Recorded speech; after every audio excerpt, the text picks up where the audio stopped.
Clifty Falls State Park is great for getting out and viewing some unique geology, waterfalls. It's also a great place to visit in the wintertime because those waterfalls actually freeze up.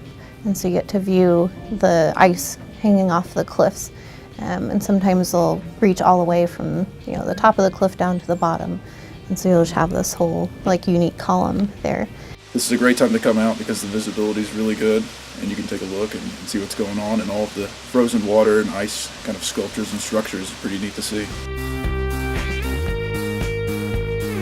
There's all kinds of things to see in the winter. You'll still see a lot of wildlife roaming around, some deer, turkeys. It's also a great time to view some of our birds as well. There's free entry during the winter months here at Clifty Falls. No charge when you come through the gate. And we also put on a lot of different activities on the weekends. We'll do winter bird hikes, waterfall hikes, tower treks. And we are going to go on a waterfall hike today.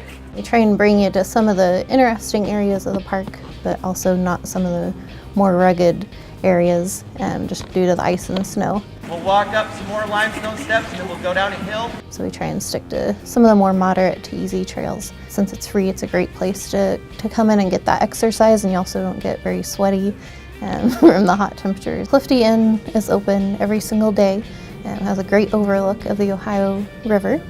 And they offer breakfast, lunch, and dinner, so you can always stop in for a meal. We've also got the Nature Center. We're always available for questions about the trails, and then we of course have our programs offered on the weekends so people can come in and learn a little bit more about the park and also get kind of hands-on with nature.